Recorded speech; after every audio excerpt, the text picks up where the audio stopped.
Welcome to our channel. నేను యజ్ఞమూర్తి. నాగార్జునకు చెందినటువంటి ఎన్ కన్వెన్షన్ని ఈరోజు హైడ్రా అధికారులు కూల్చివేయటం జరిగింది.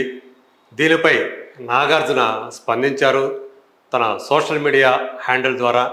సో ఎలాంటి ముందస్తు నోటీస్ ఇవ్వకుండా ఇలాంటి చేయడం చాలా బాధాకరం. గతంలో ఇలాంటి నోటీస్ ఇచ్చినప్పుడు నేను స్టే ఆర్డర్ పొందడం జరిగింది.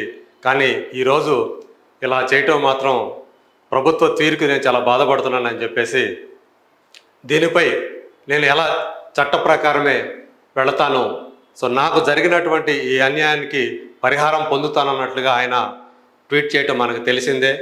ఆ తర్వాత ఆయన హైకోర్టుని ఆశ్రయించి స్టే పొందినట్టుగా వార్తలు వచ్చాయి మీడియాలో. సో దీనిపై ఇప్పుడు హైడ్రా కమిషనర్ రంగనాథ్ గారు స్పందించారు. అలాంటిది ఏమీ లేదు, హైకోర్టు నుంచి ఎలాంటి స్టే రావటం అనేది జరగలేదు, అది అవాస్తవం పూర్తిగా. సో మేము చట్ట ప్రకారమే ఆయన కంప్లీట్గా ఎన్ కన్వెన్షన్ సెంటర్ని 3 ఎకరాలు ఆ బఫర్ జోన్ కానివ్వండి, అలాగే ఎఫ్టీఎల్ కానీ ఆక్రమించి ఆ చేపట్టే నిర్మాణాలు ఏవైతే ఉన్నాయో వాటిని మాత్రమే మేము పూర్తిగా ఆ నిర్మాణాలను కూల్చివేయడం జరిగింది.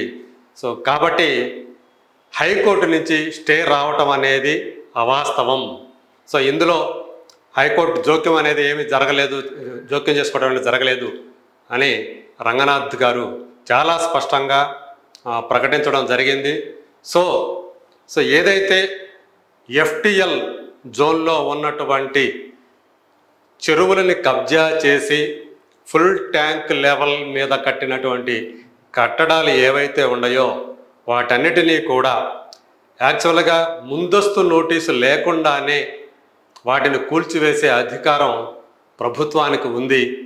సో అందులో భాగంగానే ఇప్పుడు ఎన్ కన్వెన్షన్ కూల్చివేశారు అని చెప్పి వార్తలు వస్తూ ఉన్నాయి.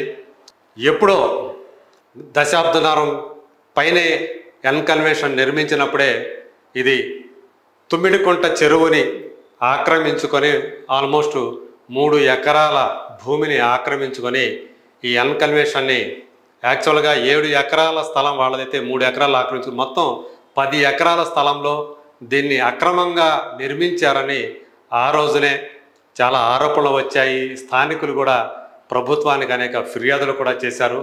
అయితే మునుపటి ప్రభుత్వాలు ఏవి కూడా గట్టి చర్యలు తీసుకోవడానికి ప్రయత్నం చేయలేదు. టీఆర్ఎస్ గవర్నమెంట్ అధికారంలోకి వచ్చినప్పుడు మొదట్లో కొంచెం హడావిడి చేశారు, అక్కడ ప్రహరీ గోడని పడగొట్టే ప్రయత్నం చేశారు. మళ్ళీ ఆ తర్వాత ఏమైందో తెలియదు కానీ మళ్ళీ వెనక్కి తగ్గింది ప్రభుత్వం. సో ఇన్నాళ్ల తర్వాత ఇప్పుడు కాంగ్రెస్ ప్రభుత్వం వచ్చిన 8 నెలలకే ఇప్పుడు ఎన్ కన్వెన్షన్ మీద చర్యలు తీసుకోవటం టాక్ ఆఫ్ ది తెలంగాణగా మారిందని చెప్పాలి.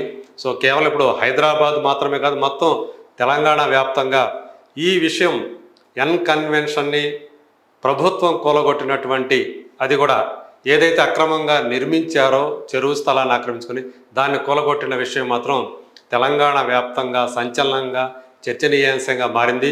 సో రానున్న రోజుల్లో ఎవరో పార్టీలతో నిమిత్తం లేకుండా ఎలాంటి రాజకీయ ఒత్తిళ్ళు ఉన్నప్పటికీ కూడా సో చెరువుల్ని కబ్జా చేసి కట్టినటువంటి కట్టడాలు ఏవైతే ఉంటాయో వాటన్నిటికి కూడా ఇదే గతి పడుతుందని చెప్పేసి హైడ్రా అధికారులు చెప్పినట్లయింది. సో రేవంత్ రెడ్డి ఏదైతే వాళ్ళకి సూచన చేశారో ఎలాంటి బడాబాబులు ఉన్నా కూడా ఉపేక్షించవద్దని, సో ఆ మేరకే ఇప్పుడు హైడ్రా కార్యరంగంలోకి దిగి మొదటగా ఒక బిగ్ షాట్ అయినటువంటి తెలుగు చిత్రసీమలో వ్యాపారవేత్తగా కూడా బాగా రాణిస్తూ ఉన్నటువంటి నాగార్జునకు చెందినటువంటి కొన్ని వందల కోట్ల విలువ చేసే ఎన్ కన్వెన్షన్ మీద దాదాపు 200 మంది పోలీసు బందోబస్తుతోటి మొత్తం కన్వెన్షన్కి వెళ్ళే దారులన్నింటినీ కూడా బారికేడ్లు పెట్టి మూసివేసి బయట వ్యక్తులు ఎవరు వెళ్లకుండా సో ఆ కూలగొట్టిన వైనం ఏదైతే ఉందో అది ఇప్పుడు అంతా కూడా పెద్ద సంచలనంగా మారిందని చెప్పాలి. సో రాబోయే రోజుల్లో సో హైడ్రా నెక్స్ట్ స్టెప్ ఏంటి, ఇమ్మీడియట్గా ఆ తర్వాత ఇంకా ఎంతమంది బడా నేతల కట్టడాలు ఇలా కూలబోతున్నాయో వెయిట్ అండ్ సీ.